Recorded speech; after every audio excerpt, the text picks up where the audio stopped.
안녕하셨습니까? 매우 덥습니다.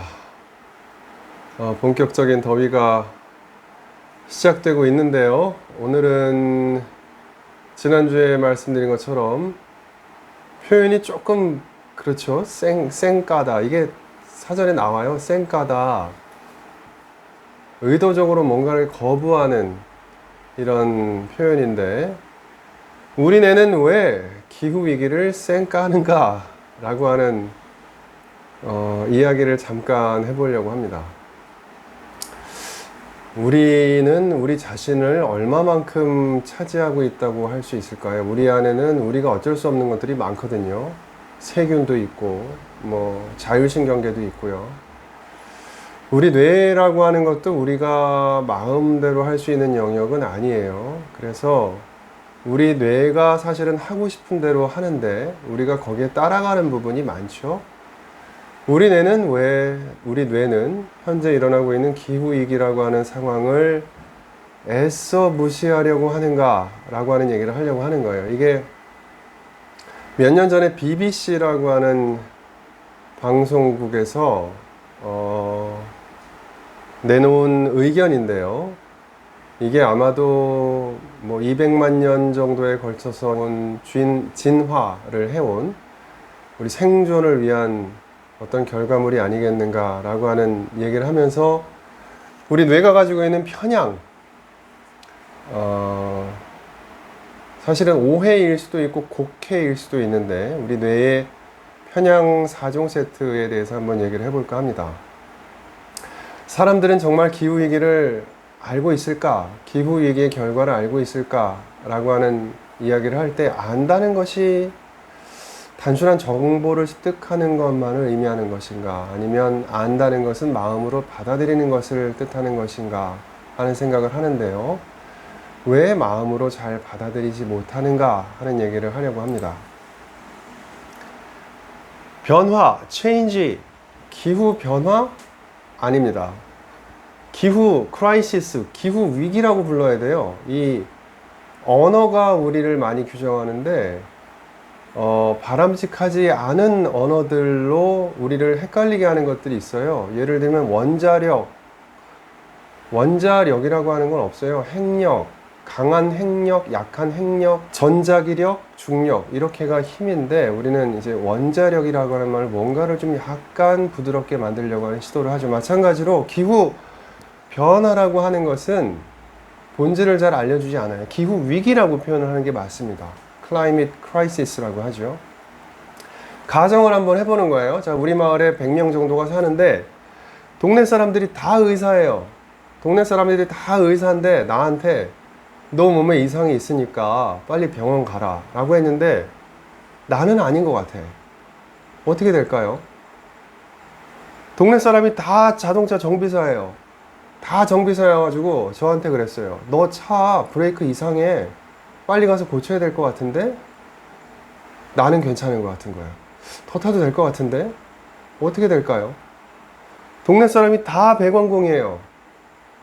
지금 관이 막혀서 고장 났으니까 당분간 물 틀지 말고 빨리 고쳐라. 나는 안 고쳐도 될 것 같은데 어떻게 될까요?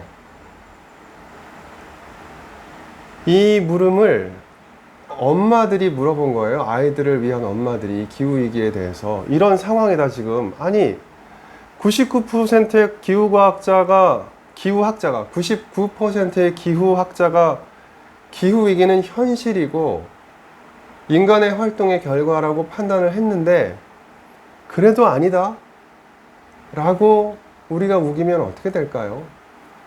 실제로 수백 명의 과학자가 기후위기는 자연의 활동의 결과라고 말한 보고서가 있어요. 그런데 이 수백 명의 과학자들은 기후에 관련된 사람들이 아니었습니다. 자, 네 가지 아까 제가 말씀드린 우리가 기후위기를 받아들이지 않는 우리 뇌의 편향이 네 가지가 있는데 대표적인 편향이 한 가지씩 한번 보기로 하죠. 첫 번째, 과도한 가치 폄하 효과라고 합니다. 이게 뭐냐면 자, 아침에 빵 4개 주고 저녁에 2개 줄까? 아니면 아침에 2개 주고 저녁에 4개 줄까? 똑같죠. 아침에 4개나 저녁에 4개나 똑같은데 우리는 아침에 4개 주고 저녁에 2개 주는 걸 더 이득이라고 생각을 해요. 왜냐? 당장 생기될 수 있는 이익은 최대한 크게 생각을 합니다. 앞으로 생길 위험은 최대한 작게 생각하려고 하는 성향이 있어요. 아마도 그것은 굉장히 어려운 환경 속에서 우리 앞에 닥쳐 있는 여러 가지 문제들을 해결해야만 했던 연약한 존재였기 때문에 그런 습성이 생겼겠죠. 우리 마음속에 이게 있는 거예요. 아니, 앞으로 무슨 일이 생길지 어떻게 알아? 지금 당장이 이게 중요한 거지. 라고 생각을 한다는 거죠. 이걸 과도한 가치 폄하 효과라고 해요. 두 번째, 우리는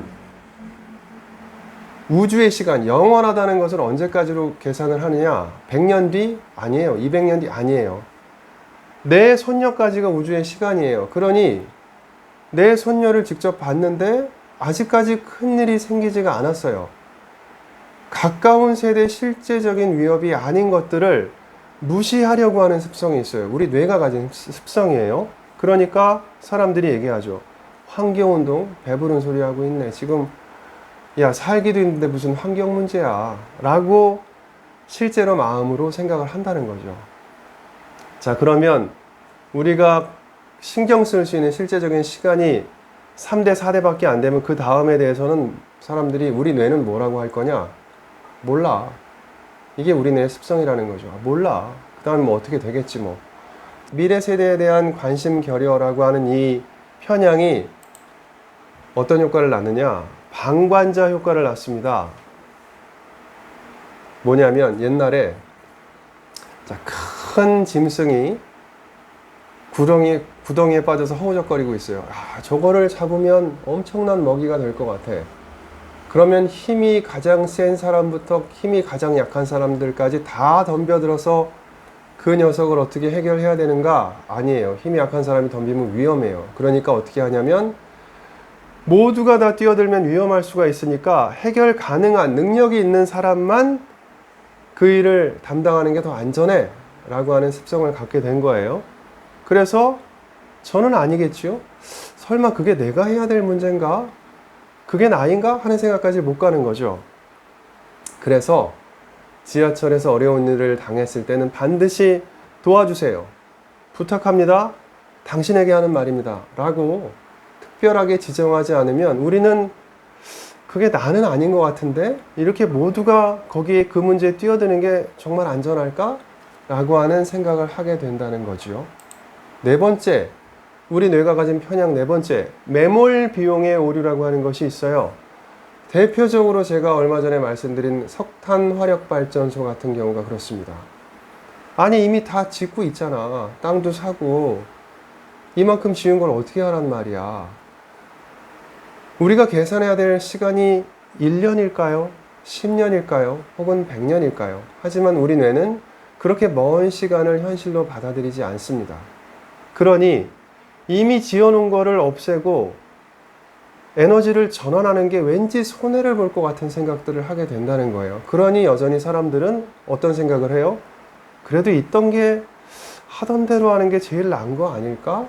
라고 하는 생각을 나도 모르게 하게 된다는 거죠. 그래서 이 뇌의 편향을 이용해서 쓰는 작전들이 기업들이 하는 게 이거예요. 일단 지어 놓는 거예요. 그게 불법이든 탈법이든 미진한 뭐 환경적으로 부족한 부분이든 상관없이 일단 짓기 시작하면 사람들은 이쪽으로 간다는 거예요. 아이고 어떻게 이미 지었는데 그렇게 계속 가게 된다는 거예요. 대표적으로 무슨 일이 있었냐면 4대강 사업이 딱 그런 사건이었죠.